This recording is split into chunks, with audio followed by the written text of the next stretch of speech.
আচ্ছা আচ্ছা আচ্ছা আচ্ছা আসো আসো আসো আসো। অনেক কষ্ট করে ওকে ভুলিয়ে ভালিয়ে তারপরে দেখো অনেকগুলো ছবি তোলা হয়েছে আর ভিডিও করা হয়েছে, সেগুলো তোমাদের সাথে আমি শেয়ার করছি। অবশ্যই কমেন্ট করে বলবে যে ওর কপালের ওই তিলকটা কেমন লাগছে ওকে।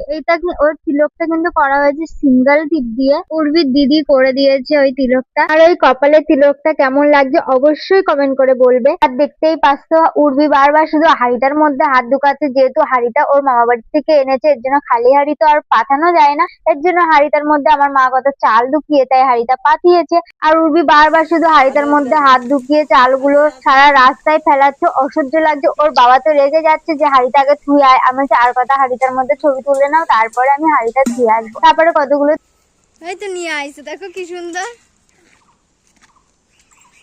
আর আমি বারবার হাঁড়িটা ওর কাছে কাটছি, তারপরেও উর্বি হাঁড়িটা দিচ্ছে না, এর জন্য আমি বলছি ঠিক আছে নে তুই হাঁড়িটা নিয়ে তুই ঘুরে বেড়া, তাই তোর কতগুলো ছবি। আর দেখতে পাচ্ছি কিরকম তুর তুর তুর তুর করতেছে হাঁড়িটা নিয়ে।